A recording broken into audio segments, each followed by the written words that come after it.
Welcome back to CareCast, the podcast from Caresoft, the trusted government IT solutions provider. Subscribe to get the latest technology updates in the public sector. I'm Anthony Jimenez, your host from the Caresoft production team. On behalf of GovExec and Caresoft, we would like to welcome you to today's podcast focused around FedRAMP. This moderated keynote will cover some of the challenges he faced, how his team addressed them, where those initiatives are delivering results, and why it's important to have room to fail. What I think is really cool about this conversation, Bob, is that we have talked all day today about the technical stuff, about security, and the techniques that people are using. And you don't want to talk about that stuff. Well, I mean, it's not that you don't want to. That's not fair. I said that wrong. But you wanted to focus on culture. And what I think is really good about that is culture is the piece of this that just about everybody, whether it's the industry side or the government side, says, well, we got to get that right. Because the technology, these companies all have terrific technology solutions, and they are all more than happy to tell you about them. I'm aware. You focused on that when you went into CISA a couple of years back. What did you find culture-wise when you got there? And how did you determine what the actions were, what the steps you needed to take were to get from what you saw then to where you want it to be, whether it's today or at some future point where you're still working toward that goal? Sure. So I think some of the things, like I noticed right away, I came back to government to come back over as the CIO of CISA, and it was very clear I took over an organization that was scared of technology, scared of change, and an agency still trying to find itself. They had been NPPD for a long period of time. They hadn't been CISA very long. We're only on our really first full administration as an independent agency as part of DHS. So there was a lot to do. And if we didn't get the culture stuff right, like all the other stuff doesn't matter. So what we really did at first was, I refocused. My office is pretty small compared to other offices I've led in the federal government, and even small compared to, say, the Cybersecurity Directorate of CISA. We're about, for every employee I have, they have 10 to 12 employees. So we're a little bit over 100 feds right now, and then we've grown a lot in the last 2 years. So I made a quick shift to hire very technical feds, sometimes more senior than had been there before, people that really live and breathe this stuff, and then people that really want to be part of the mission. Like that's what's really critical to us, is to be embedded with our customers, because we're working with some of the best. And if I'm going to ATO their systems, I need really good people to work through that. So that's been kind of what I focused on. So we need very technically adept federal employees and people that just, kind of know what they're doing. And that was something that we had to really change in the office. And now we're kind of in, officially it's been 2 years this week. We've really dramatically changed how the office is viewed. So now we're a place that people from other parts of CISA are asking to come work in. And we're now doing some really cutting edge technology solutions and providing services to the agency that we weren't before. So that's been, really gratifying. If this was a sports team and let's say you came into it sounds like in rebuilding mode. And then there's the talent acquisition mode where, okay, now we're starting to, I think I can see where we're going to be good. And then there's where, say, the Orioles are, where they're really good now. I'll take your word for it. Please don't.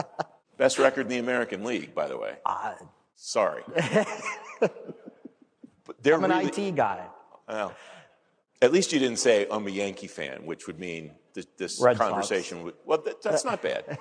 They're really good now and kind of hitting a crest. Where would you say you are on that continuum? Are you hitting the crest yet? I think we are. So we actually, and we could have, great arguments in the audience and good discussions about the validity of the FISMA scorecard measuring your cyber posture. Oh, I don't think people would argue with you. I don't think they would either. It does provide a metric that we're measured about from the department, and we've taken ours from what was pretty much the worst in DHS to either the best or in the running for the best. So while I may not agree that it overall improves my cyber posture, if you're not doing those very basic things, then I would have no time, because every month it's extensive meetings on why is everything red or yellow. I would say that we're hitting that crest and really have made some dramatic improvements. We now understand how to use all our tools from vendors that are possibly here today, which has been a great improvement. There's also a pretty big shift in our customer base. They're trusting us, and I think they're seeing a difference in how we're running the organization, myself and my leadership team. So when we have issues, we're very transparent. It's kind of like, Wall Street doesn't like if you hide things from them. My customers won't like that either. Right. So we pretty much share really broadly with them, whether it's good progress or issues. And that wasn't how the office historically operated. So I think we're hitting a crest, and now it's figuring out how to keep it running for the next. Yeah, you want things to run after you leave. Yeah. And Does that mean you're leaving? No. Okay. No. When you step into these roles, it's very different. Like I used to be a tech person, and then I've been at DHS 15 years or so. You never expect that you're going to be the one talking to OMB or having to do, briefings to Congress or stuff like that. So we've gotten the office to the point where, we're really hopeful in the next couple of budget cycles it's self-sustaining. And it wasn't before. Like it was one of those offices always begging for end-of-year money. I think we're hitting that stride. I think we got another couple of years to get it to where I want it, to where it's comparable to some of the other CIO offices in DHS for stability across the board. Talked about customers a number of times already just in this conversation. I've seen you speak before and talk about your customers. I imagine, given CISA's role inside DHS and the role that it plays for the federal government and the cybersecurity community in the entire country as a whole, there's some pretty demanding customers when it comes to information technology. There are. I thought Border Patrol and field operations were tough customers. There's nothing harder than an entire agency that has a lot of IT running throughout it. One of the ways, we've had to build our credibility, and a lot of those systems are moving to us to run now, which is a big deal. The cybersecurity director, to your point, is a very demanding customer, as they should be. They're often writing the policy or running systems that have a national level mission. So our goal is to enable them to move faster, to not be obstacles, and to be good partners. Yeah, it's been one of the biggest challenges of my career, because we started, like, my office didn't just have technical debt. We had a lack of technical know-how in our contracts and some of our staffing. So we had to make some really big dramatic changes to be respected. And that's, understanding that their mission will always intersect with my internal. We try and concentrate when I speak about CISA, I don't speak about CSD's mission. Like, that is they are the outward facing on that, but I need to make sure that they don't have to worry about those internal things. So some of it was just, getting a wrangle on the business systems. They shouldn't have to worry about having a non-working human capital system. They shouldn't have to worry that, they're coming to you and saying, we want to roll out this national solution, but your shop's telling us an ATO is 24 months. So we've gotten that down significantly, and sometimes down to 30 or 45 days for certain types of systems, which is pretty good, but we're getting better. That's been the key. And then also becoming a more vocal partner to the DHS, CIO, and CISO community. So I'm really happy that we led the way in an initiative earlier this year on an archiving solution for certain types of messages, and the CISA solution was adopted by several other components much larger than ours. And then my team was asked to provide technical assistance to one of the larger law enforcement agencies. That was a big moment for my team and myself. My CISO and her deputy CISO are really providing great inputs to the DHS CISO community. And that wasn't historically how NPPD and CISA's OCIO functioned. So those are some really great things that are going on. I think the timing there is interesting, too, because my sense that the CISO community inside DHS was not as strong more broadly as it is today. Ken Bible was on the TV show 3 weeks or so ago and talked about his CISO council. That's become really important to him since he's been there. And even if there had been infrastructure in place where the CISO could have contributed, I'm not sure at some point in the past that would have even existed to contribute to in the first place. Yeah, I'm really impressed with the CISO Council. We get a lot of, I get the meeting notes and stuff from my team, but it's very active, and they seem to have really coalesced. Historically, the agencies of DHS operated largely independent. Shocking. Yeah, shocking. Nobody saw that coming. The DHS CIO's shop would try and either, they'd shift often from policy to technology back and forth depending on. I think Ken's done a really nice job, and I really see the value of what they're doing. And I'd say the CIOs are all working closer together too. Yep. Eric and Beth have done a great job at that, and many of us have worked together for many years. All the CIOs, whether it's Charlie at FEMA, Rochelle at ICE, Bill at CIS, all of us have worked together sometimes for 15 or more years. Yemi Oceanai is another one. Yemi, that's right, over at TSA now. Yeah. And that's really helped us to the point sometimes just our team sharing information or just us bouncing ideas off each other. It's something that I don't think existed in prior years. All right, you've listed as your priorities training, CX of system, and IT modernization. Well, sure. I mean, I think I get in trouble if I don't list those things. Well. So, customer experience is really important. And as CISA kind of grows, and, everyone's interested in what CISA is doing. What is next for CISA? And everyone's really looking at, we've gotten a lot of things from Congress on authorities or CIRCIA, which is going through a rulemaking process. We have to make sure that our external interfaces are well-built, easy to use, and that hasn't always been something that, as an agency, we've concentrated on, because we didn't have to do that before. Mm-hmm. That's an area that we really want to work through. I think one of the other experiences we have too is we have a large field force that's out there advising on physical, cyber, and election security issues, and their tooling was pretty awful. A lot of it was very antiquated, or headquarters would roll out like a CRM solution that had no testing. It was built for headquarters, and people get it out in the field and it doesn't work. So we really want to improve on that. And then just CISA workers in general, we want people to come work at CISA. We just hired over 1,300 people since 2021. I think we announced that on Tuesday. No one wants to work at an agency that you can't guarantee that you'll get paid every 2 weeks, or the human capital system doesn't work. So we've been really working to next level that up, and we actually launched the new system with the new fiscal year. And we really tried to model it on things that you would get in private industry.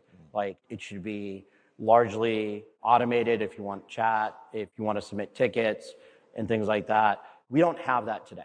And that's not going to work it doesn't work for me, and it certainly doesn't work for people new to the workforce. Mm-hmm. So those are things on the CX front. IT modernization is huge. I inherited a lot of technical debt, a lot of systems that had been built over the years, sometimes running in different environments outside DHS. It made sense at the time. It doesn't any longer. We had some cloud migrations that could be textbook cases of how not to do it, really, really struggling. We're going to take those systems, evaluate them, and then figure out how best to provide services. Because we have to provide not just services to the cyber arm of CISA, but the infrastructure security division that handles, infrastructure, more on the physical side, the chemical security mission, National Risk Management Center, all the business systems. So we have to kind of I really see the OCIO office is that part of the CISA strategic plan, and Director Easter's release plan is agency unification. You can't do agency unification if people can't talk to each other, people can't share data. So I really see my office as a big enabler through technology of agency unification and breaking down a lot of those silos that had existed before. So the first of those priorities that I listed was training, and I imagine that's really important to your cultural transformation concept. Not just to teach people, here's the skills that you need for your job, but maybe on some level, and maybe this isn't even formal training, but this is how we do things around here now. Is that part of it? It is, and some of it was like when I took over, I'm like, well, what conferences do you guys go to? What training? And the answer was none. So we just sent our first, we had about 10 people at DEF CON and Black Hat, which for my office was a big deal. And they came back and they briefed our teams today. One of the things I've always had for many years was if you go to a conference, you have to come back with something you're going to teach or something we're going to implement. And they're doing that. We had no training program, so people had no technical training. So they didn't understand cloud or modern approaches to a lot of things. So we've established a whole training environment. We get a lot of that leadership and other training through the agency and things like that, but I really had to establish that baseline and give people the opportunities I had to learn and grow. So that's why training will always be big with what we do in OCIO, because I am really committed.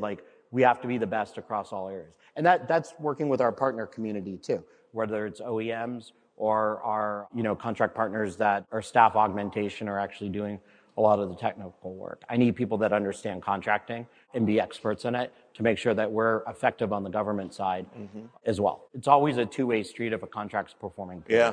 That partner community concept, I think, is important to touch on in the time that we have left. I know we're starting to run down, but because I imagine your partners, you're not just talking about the vendors that you work with. You've got partners in the C-suite there. You've got partners in acquisition. You've already talked about HR and the importance of that, and I imagine you have HR folks that you're working with to help you roll out those things and get the people, bring people up to speed on them. What's that ecosystem look like? Who are the people that have really helped you move the needle to whatever degree that you have? I will say, like, Director Issa Lee and our Deputy Director, Nitin Natarajan, have been great bosses. You never get into government, or at least I didn't, thinking I'd ever be like reporting to an agency head. They are super supportive. And I think when you talk about the C-suite, one of the best things a CIO can do is make sure they never have to call you with problems. Yep. So like the first thing I did was like, there's a whole team that supports them, and that makes my life easier.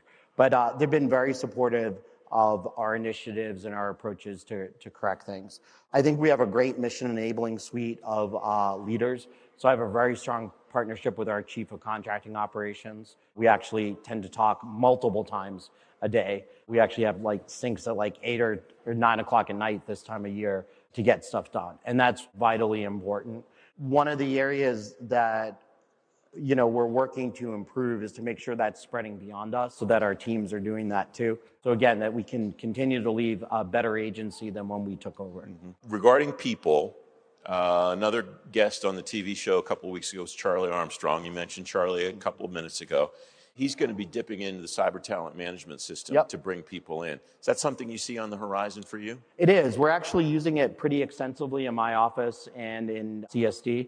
We were some of the first ones out of the gate. I'd have to look at the numbers to see what percentage my office is now of CTMS. We've gotten some amazing, they call it entry level or developmental talent through it. Really outstanding individuals that I don't think we would have reached before. It does make us a little bit more competitive with the private sector and our ability to do certain things. From the recruiting front, offering sign-on bonuses and things like that, we're not something typically part of Title V. I think that we're going to use it where it makes sense. It doesn't make sense for all positions. I would say that it's been a great partnership with DHS headquarters on that. Eric and Beth and their Chico staff up there have really made it work.